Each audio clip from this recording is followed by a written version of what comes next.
আসসালামু আলাইকুম রহমতুল্লাহি ওয়া বারাকাতুহু। আজকে আমরা শিখবো হচ্ছে নবম দশম শ্রেণীর পরিচ্ছেদ নাম্বার 11 প্রত্যয়। প্রত্যয় দিয়ে শব্দ গঠন। এটা হচ্ছে পরিচ্ছেদ নাম্বার 11। পরিচ্ছেদ 11। ওকে, এই ক্লাসটা খুবই শর্ট একটা ক্লাস। আমরা যখন পড়বো তখন আশা করি বুঝবো। সেটা হচ্ছে কি, প্রত্যয় এরকম একটা শব্দ যে সকল শব্দাংশ শব্দের পরে বসে নতুন শব্দ গঠন করে তাকে হচ্ছে প্রত্যয় বলে। ওকে, সো এবং হচ্ছে ধাতুর পরে বসে, ধাতু এবং শব্দের পরে বসে নতুন শব্দ গঠন করে। শব্দ ও ধাতুর পর অর্থহীন যে সকল শব্দাংশ যুক্ত হয়ে নতুন শব্দ তৈরি করে সেগুলোকে হচ্ছে প্রত্যয় বলে। ওকে, এন্ড শব্দের সাথে যে প্রত্যয় বসে, শব্দের সাথে যে প্রত্যয় বসে তাকে হচ্ছে শব্দের পরে যে প্রত্যয় বসে তাকে বলা হয় হচ্ছে তদ্ধিত প্রত্যয়। তদ্ধিত প্রত্যয়, ঠিক আছে? তদ্ধিত প্রত্যয়। আচ্ছা, এটা একটু হয়েছে। তদ্ধিত প্রত্যয়। আর আমাদের হচ্ছে ধাতুর সাথে সবসময় হচ্ছে কৃত প্রত্যয় বসবে, ধাতু প্লাস কৃত প্রত্যয়। কৃত প্রত্যয়। ওকে, এই বিষয়টা হচ্ছে এই জায়গায় বলছি। এবং যে নতুন শব্দ গঠন করবে সেটাকে বলবে হচ্ছে তদ্ধিতান্ত শব্দ। তদ্ধিতান্ত, এটা হচ্ছে তদ্ধিতান্ত হবে, এটা হচ্ছে কৃদন্ত শব্দ। ঠিক আছে, এই বিষয়টাই আমাদের এই জায়গাতে ক্লাস শেষ। যদি হচ্ছে আমরা এতটুকু বুঝতে পারি, আমাদের মেন বইয়ে যেরকম ভাবে দেওয়া আছে পরিচ্ছেদ নাম্বার 11-তে, যদি আমরা হচ্ছে এটা ওপেন করি।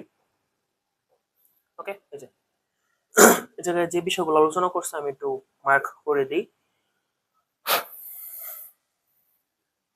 শব্দ ও ধাতুর পরে অর্থহীন শব্দাংশ যুক্ত হয়ে নতুন শব্দ তৈরি করে সেগুলোকে হচ্ছে প্রত্যয় বলে। যেমন বাঘ যোগ আ বাঘা, দিন যোগী দৈনিক, দুল যোগ অনা দোলনা, ক্রিযোগ তব কর্তব্য। এই জায়গায় বাঘ এটা শব্দ, তারপরে দিন এটা শব্দ, বাট দুল এটা হচ্ছে ধাতু। শব্দের মূলকে হচ্ছে ধাতু বলা হয়। ধাতু মিন্স হচ্ছে শব্দের মূল। ধাতু হচ্ছে শব্দের মূল। ওকে, শব্দের মূলকে হচ্ছে ধাতু বলা হয়। তো আসি এরপরে কি, শব্দের পর যেসব প্রত্যয় যুক্ত হয় সেগুলোকে তদ্বি প্রত্যয় বলে। যে সকল শব্দ শব্দের পরে বসে বা শব্দাংশ শব্দের পরে বসে তাকে হচ্ছে তদ্বিত প্রত্যয় বলে। তদ্বিত প্রত্যয়ে সাধিত শব্দকে তদ্বিতান্ত শব্দ বলে। যে বিষয়টা হচ্ছে একটু আগে দেখাইছি, প্রয়োজনে একটু রিভার্স করে নিবেন, রিভার্স করে দেখে নিবেন। তারপর হচ্ছে উপরে উদাহরণস্বরূপ আযৌগিক ঐক তদ্বিত প্রত্যয়, বাঘা ও দৈনিক হলে তদ্বিতান্ত শব্দ।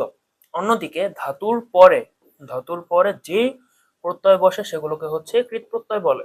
ধাতুর পরে কৃত প্রত্যয় বসে এবং কৃত প্রত্যয় দিয়ে সাধিত শব্দকে হচ্ছে কৃদন্ত পদ বা কৃদন্ত শব্দ বলে। কৃদন্ত শব্দ উদাহরণে অনা এবং তব্য, এই যে বিষয়টা বললাম অনা, এটা হচ্ছে কৃত প্রত্যয়। ঠিক আছে, এই বিষয়টা একটু এখানে আনি। যেমন বাঘ এটা শব্দ, এই জায়গায় আটা কি, ওকে, বাঘ এটা হচ্ছে শব্দ, এটা হচ্ছে তদ্ধিত প্রত্যয়, তদ্ধিত প্রত্যয় এবং বাঘা বা ঘা। ওকে, এটা হচ্ছে তদ্ধিতান্ত শব্দ, তদ্ধিতান্ত শব্দ। যে বিষয়টা এই জায়গায় উল্লেখ করা হয়েছে যে তদ্ধিতান্ত শব্দ। ঠিক আছে, এটা হচ্ছে তদ্ধিতান্ত শব্দ বাঘা। ওকে, বুঝতে পারছি আশা করি। সো আমরা হচ্ছে একটু নিচে যাই। ওকে, প্রত্যয়ের ধরনটা দেখি। ঠিক আছে, প্রত্যয়ের ধরন যে আমরা হচ্ছে কিভাবে প্রত্যয়টা পড়বো। প্রত্যয়ের কিন্তু নিজস্ব কোনো অর্থ নাই, এই বিষয়টা ছিল। প্রত্যয়ের নিজস্ব কোনো অর্থ নাই। উপসর্গেও সেম, যে উপসর্গের কোনো অর্থ নাই, নিজস্ব কোনো অর্থ নাই। উপসর্গ হচ্ছে শব্দের আগে বসে এবং প্রত্যয় হচ্ছে শব্দের পরে বসে, শব্দ বা ধাতুর পরে বসে, এবং দুইটাই শব্দাংশ, একটা আগে বসবে একটা পরে বসবে। ওকে, তবে প্রত্যয় যুক্ত হওয়ার পরে অনেক সময় শব্দের অর্থ ও শ্রেণী পরিচয় বদলে যায়। নিচে প্রত্যয় দিয়ে গঠিত শব্দের উদাহরণ দেওয়া হলো। এখানে হচ্ছে আমাদের ম্যাক্সিমাম উদাহরণগুলো দেওয়া আছে যে কোনটা কি শব্দ। ওকে, আমরা প্রথম 2 মিনিটের কনসেপ্ট যদি আমরা বুঝতে পারি তাহলে হচ্ছে এটা একবারে ইজি আমাদের জন্য। তবু চলেন কয়েকটা উদাহরণ দেখি আমরা। ওকে, যেমন হচ্ছে এই যে অনা, ক্লিন করে নিই। এই যে অ, অপ্রত্যয়ের সাথে হচ্ছে একটা প্রত্যয়। শিশু এটা তো একটা শব্দ, শিশুর সাথে অপ্রত্যয় যুক্ত হয়েছে। ঠিক আছে, তারপর হচ্ছে শৈশব, এটা হচ্ছে কি তদ্ধিত, মানে প্রত্যয়ের ধরনটা কি তদ্ধিত প্রত্যয়, মানে এই প্রত্যয়টা কি তদ্ধিত প্রত্যয়। জি জয়, তারপরে হচ্ছে এটা আমাদের ধাতু। জি নিজস্ব কোনো অর্থ নাই। ওকে, নিজস্ব কোনো অর্থ নাই, আর এটা কোনো শব্দ না, এটা হচ্ছে একটা ধাতু। ধাতুর সাথে যে প্রত্যয় যুক্ত হয় সেটা হচ্ছে কৃৎ প্রত্যয়। ওকে, আরেকটা বিষয় আমরা মনে রাখবো যে ধাতু এবং শব্দ আমরা বুঝবো কিভাবে। আমরা বুঝবো হচ্ছে এই যে এই হলন্ত বা হসন্ত যুক্ত থাকবে, যেমন মহ, ঠিক আছে, যে মহ, এটা নিচে একটা হলন্ত বা হসন্ত যুক্ত থাকবে, এটাই হচ্ছে কি ধাতু। সেম ভাবে এই যে অম, এটা কি প্রত্যয়। কর্দম, কর্দ যোগ অম, কর্দম, এটা হচ্ছে কি কৃৎ প্রত্যয়। ওকে, তারপরে এই যে বাঘা, ঠিক আছে, এই বিষয়টা আগেও দেখলাম, বাঘা এটা কি তদ্ধিত প্রত্যয়। বুঝতে পারছি আমরা।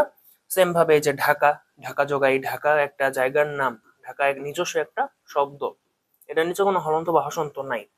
সো এটা কি, এটা হচ্ছে একটা শব্দ। সো আমরা শব্দ এবং হচ্ছে ধাতু এই বিষয়টা ক্লিয়ার বুঝতে পারছি, এবং দেখতে পাচ্ছি যে কোনটার পরে কি বসে। মানে ধাতুর পরে সবসময় হচ্ছে কৃৎ প্রত্যয় বসবে, আর শব্দের পর সবসময় তদ্ধিত প্রত্যয় বসবে। তো আমরা আশা করি এই বিষয়গুলো নিজেরা প্র্যাকটিস করলে বুঝতে পারবো, এন্ড এটা আমাদের জন্য ইজি যদি হচ্ছে প্রথম 2 মিনিটের কনসেপ্ট আমরা ক্লিয়ারলি বুঝতে পারি। ওকে, তো সবাই ভালো থাকবেন, সুস্থ থাকবেন, আল্লাহ হাফেজ, আসসালামু আলাইকুম।